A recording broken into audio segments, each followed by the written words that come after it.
millennials are buying 1/3 of all houseplants. Owning plants makes millennials feel like grown-ups. And while we otherwise delay traditional adult milestones like owning houses and getting married and having children, plants are sort of like our leafy green kids. And if that's the case, I am a terrible mother. These are my poor dead plants. I murdered them. Summer Rain Oaks has had better luck. She turned her Brooklyn apartment into a jungle.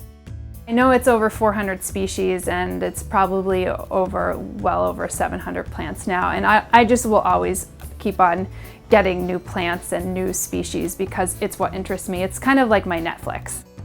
It's demand from young people like Oaks driving the emergence of direct-to-consumer plant stores like The Sill. Eliza Blank founded the store in 2012 after having a less than satisfactory time buying plants for her own New York apartment. Originally, it was really inspired by my own experience of having to go to all sorts of different places in and around the city to try and find plants that would suit my lifestyle. Ultimately, killing everything, as most New Yorkers do. Analysts say the recent boom in houseplant sales is being directed by millennials and their living situations. Many of us can't or won't buy houses because they're so damn expensive, so we're waiting it out in smaller urban spaces that we can actually afford. Central Park aside, cities aren't exactly known for their green space.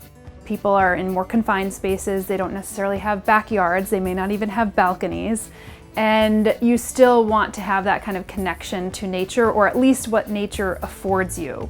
They also make us feel like we're living in an Urban Outfitters ad. Instagram is littered with aesthetic photos of sun-soaked living rooms filled with houseplants. As millennials were getting fed all of this really inspirational imagery, they were saying, oh, I would really love a plant in my home, but now what? Now what is that we run out and buy a snake plant, name it Derek, and hope it doesn't die. Houseplants offer low-stakes responsibility that fits in with many millennials' lifestyles, a departure from how previous generations tend to interact with plants. So where my mother might spend 6 hours on a Sunday in her backyard, not only do I not have 6 hours, but I probably don't have a backyard. If you kill a plant because you had a hectic week at work and forgot to water it, it's a bummer, but it's not the end of the world. It's not really the same thing when you sub a ficus for an actual kid. I'm not saying the benefit of having plants is that you can legally kill them. The benefit of having plants is that plants make us happy.